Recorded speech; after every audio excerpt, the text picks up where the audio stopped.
Here's an early rendition of the vehicle mounted anemometer. It's not wired up yet. This is more of a proof of concept. How we are doing this is rather interesting, I feel. So I'm gonna make this little video on it. So the body of this is either 3D printed or injection molded. I have the injection molded version, same with the propeller and the bearing. We got that off of a French website. I think it's called Next Model RC. They sell parts to build a wireless anemometer, so you can buy the parts by themselves. So I just bought the body and the propeller and the bearing. Underneath that we have a slip ring, which is not wired up, but it is wired up inside the device. The slip ring can rotate 360 degrees and still provide a constant electrical connection.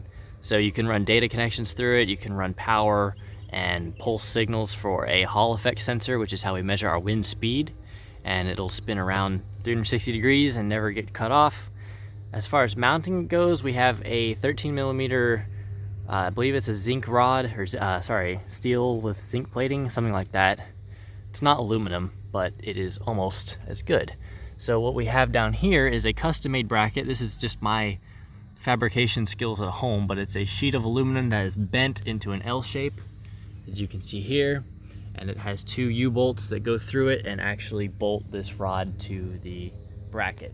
And then it's just screwed into the roof rail of my truck here with two bolts. Now this works great for forwards and backwards forces, like high-speed winds. Does not work great for side-to-side forces because the roof rail on this truck is not designed to be twisted. It twists very easily, and there's a whole lot of leverage on that thing up at the top. So when you're driving down the road, going around turns, going over bumps, it sways back and forth a lot.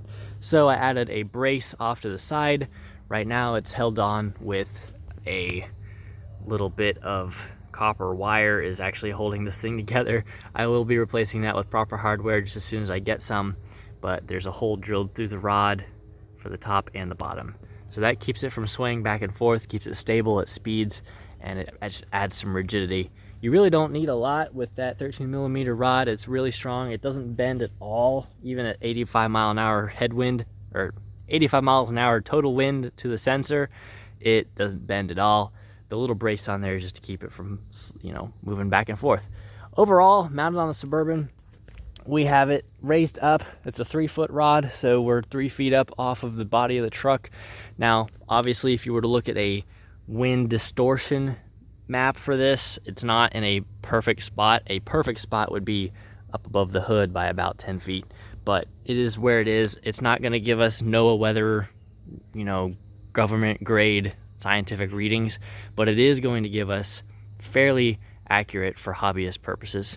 And we are raised up off the roof enough to actually get those readings. I see a lot of people who mount little weather stations inches off their roof and expect to get any kind of accurate reading. So we're raised up a good bit where it's actually going to get some decent information. So I think it looks okay. It doesn't look hideous.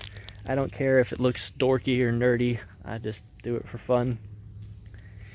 And it sits on there. I got to straighten out that 102-inch whip. The spring is what's making it tilt back like that, but it looks okay on the truck. Eventually we may get some better hardware, but I think it looks all right for now, and it definitely holds up to pretty extreme winds. And I have it mounted on the side right there versus in the center or towards the back of the vehicle, because I have a sunroof, and from where I sit in the driver's seat I can look out the sunroof and look at the anemometer and just make sure it's working, and I think that's pretty cool. So there you go, there's my anemometer mounted on my truck. We're gonna get some weather readings with this thing.